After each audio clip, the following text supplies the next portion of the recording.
नमस्कार विद्यार्थी मित्रांनो, सोमनाथ कोपत्रे युट्यूब चॅनल मध्ये आपलं सर्वांचं सहर्ष स्वागत.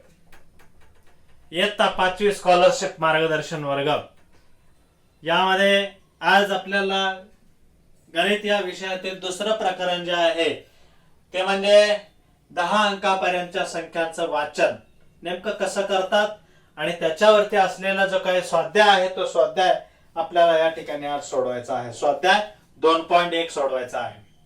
त्या अगोदर संख्या ज्या आहेत त्या संख्यांचं वाचन नेमकं कशा पद्धतीने करतात याच्याबद्दलची माहिती पाहूया. बघा मित्रांनो, या ठिकाणी काय झालेलं आहे की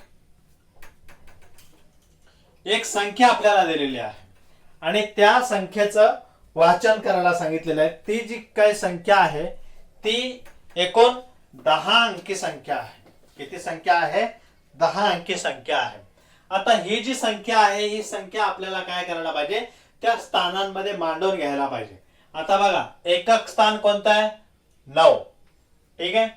त्यानंतर 8, दशक स्थान 8. त्यानंतर शतक स्थान आहे किती आहे? 6. त्यानंतर 2 किती आहे?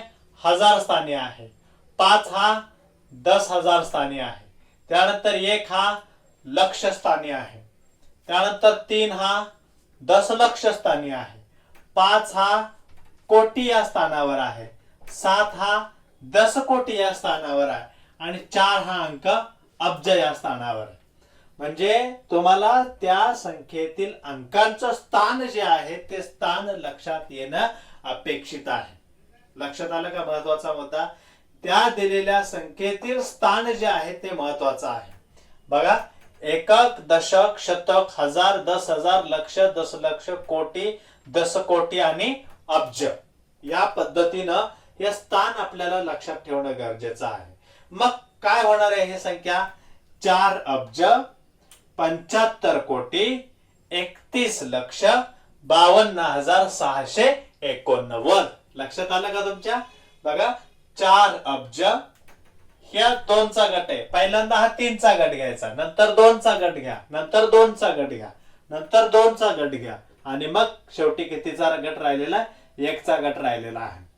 4 अब्ज 75 कोटी 31 लक्ष 52,689. अशा पद्धतीने कोणतीही संख्या जी आहे ती तुम्हाला विचारली जाऊ शकते. 10 अंकी संख्येपर्यंतची संख्या ज्या आहेत, 10 अंकापर्यंतच्या कोणत्याही प्रकारच्या संख्या ज्या आहेत तुम्हाला विचारल्या जातील. त्यानंतर हे जे रूपांतर आहे हे रूपांतर तुम्हाला माहिती असणं अपेक्षित आहे. 10 एकक बरोबर 1 दशक. 10 दशक म्हणजे 1 शतक. लक्षात घ्या, 10 दशक म्हणजे किती? 1 शतक. म्हणजे जेव्हा 10 दशक एकत्र येतील तेव्हा 1 शतक तयार होतो. त्यानंतर 10 शतक जे आहेत त्या 10 शतकांचा 1000 होतो. 10 शतक जेव्हा एकत्र येतील तेव्हा 1000 होतील. ओके. शतक म्हणजे किती? तर 100. 10,000 बरोबर 1 10,000. 10,000 बरोबर 1 10,000. 10 10,000 बरोबर 1 लक्ष.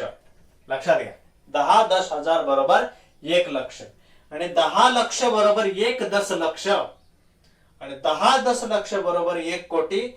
10 कोटी बरोबर 1 दशकोटी आणि 10 दशकोटी म्हणजे किती? 1 अब्ज.